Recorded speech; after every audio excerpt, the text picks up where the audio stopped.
So, do you want to hear irony at its best, or maybe just that God has a sense of humor?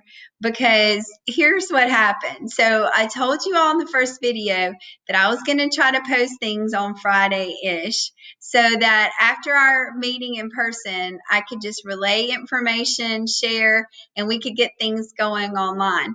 Well, do you know why I didn't do it on Friday? I didn't do it because one time I thought about it, I didn't have any makeup on. Another time I didn't think that I thought about it, my house was a mess. And I'm sitting here now going, look what they saw of my house. But that's what Jess was really kind of talking about this week, is about how we compare ourselves to others and how we set a standard for ourselves and we try to measure up to other people when really all we're doing is just making a mess. That's what we're doing. And we, instead of just trusting that we're who God has created us to be. And so she spends a lot of time talking about the ideal self versus the actual self. And she shares about who her ideal self would be. And then she asks, who is our ideal self? Who is the one, like maybe mine would be that, I get up every morning early and I have this wonderful quiet time without any interruptions, without being distracted. And I just spend this amazing time with the Lord. And you know what happens? Life happens. The phone rings.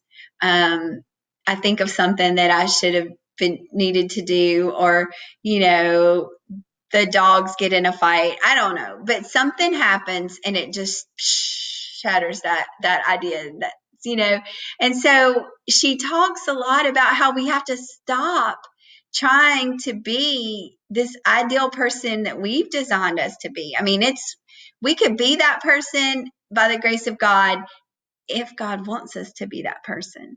And so she talks about how the actual you has to have grace. It's not just the actual you, it's actual you plus grace. And how important that is that we remember that. Because we ourselves, we have this image of who we want to be, but what if that's not who God wants us to be?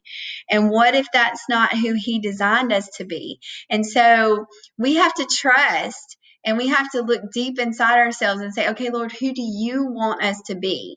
If you're going to tell me I'm the girl for the job, you've got to tell me what job I'm doing. And I want to do the job that you have designed and you have called for me to do. And so it really kind of gives us permission to sit back and go, okay, I'm going to be the absolute best person that I can be, that God has called me to be and God has designed me to be. And so that's just kind of a little bit about what Jess was really talking about this week. She also emphasized, and I want to read it directly to you, and even had in the in-person study, had us read this together several times in unison. And it says, God is the hero. I am only part of the rescue plan.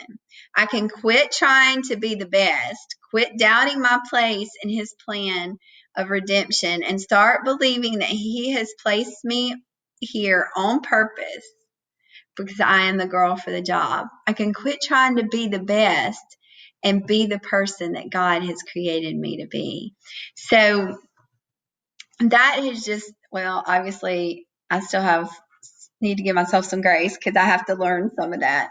But I just wanted to share that with you guys and just to encourage you to think about, sure, there may be some things that are your ideal self, the things that God created you to be, but what if they're not? What if you are trying to create this person and that's not who God designed you to be? So I wanted you to consider that this week.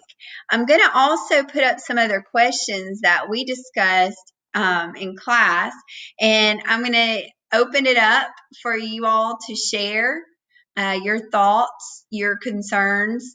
I'm not always, but I think in this group, what happens on Facebook stays on Facebook. There are people that signed up that are in the group that may not be participating, but I ask you all to share your thoughts, but to also be aware that some people may share things that they don't want shared with others. So I hope you have a great week. I'm looking forward to our discussions, and just remember, You're the girl for the job.